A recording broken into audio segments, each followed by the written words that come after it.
Okay, friends, I wanted to talk about Noah's Ark.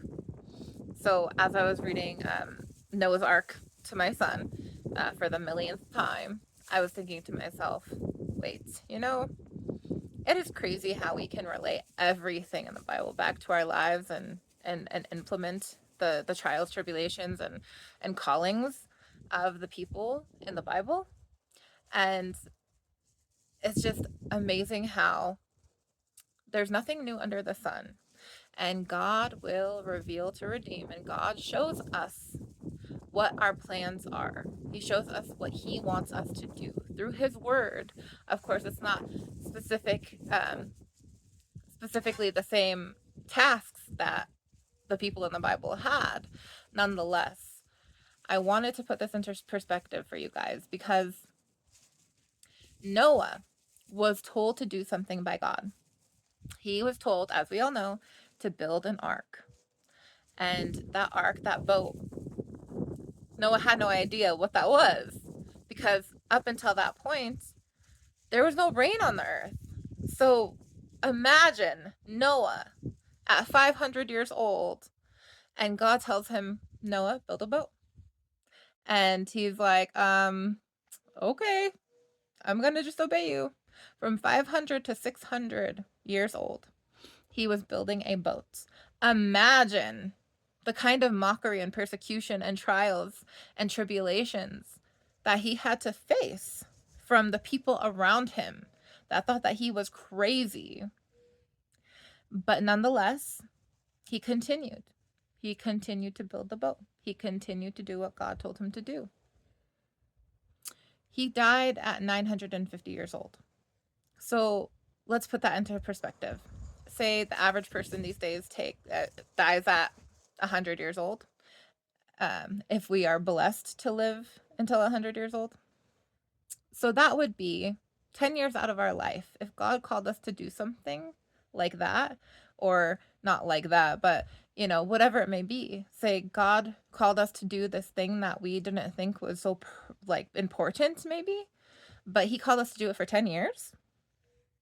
Would we be as patient and as obedient as Noah to face tribulations and trials for 10 years? Usually, when we're facing trials and tribulations, it's like for a couple of years, and then God reveals to redeem, and he saves us usually. But for 10 years and keeping a good countenance while we do it, that is amazing faith.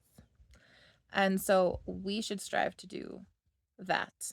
We should strive in our trials, we should strive in our tribulations to not question the big picture. Because what was the big picture for Noah?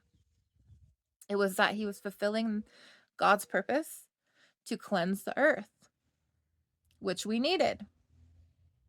Of course, it's getting polluted again, but that's besides this point. What I wanted to really point out to you guys today, and what God really showed me today, and I'm just blessing His name, is Noah and his family were only on the boat for a year. He spent 100 years making this thing for it to be fulfilled and completed within a year. He didn't know how long he was going to be on the boat. He didn't know what was going to happen. Nonetheless, he stayed obedient. And that obedience was fulfilled in a year. So if we worked for 10 years for just one day of fulfillment in God's eyes, would it be worth it for us? Ask yourself that question, because that is what I'm doing today. And I will continue to dwell in that and dwell in His presence and thank Him. So let's thank Him.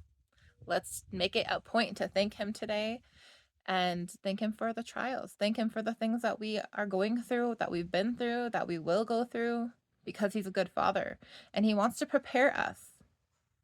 That is the main thing. He wants to prepare us for His will, not our will, not our glory, not our satisfaction, but His will is that no one would perish, that everyone would have everlasting life, especially in these days. We have to stay focused on the main goal, to win souls and to baptize. So, the main thing, the main reason I bring this up is to encourage us that when we are in trials, to encourage God's people, don't grow weary in doing good.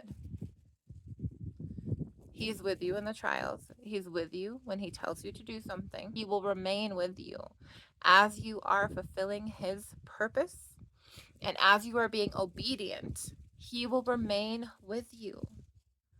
Understand that, believe that within these trials, God is trying to do so much greater, so much more than me and you. It's not even about us.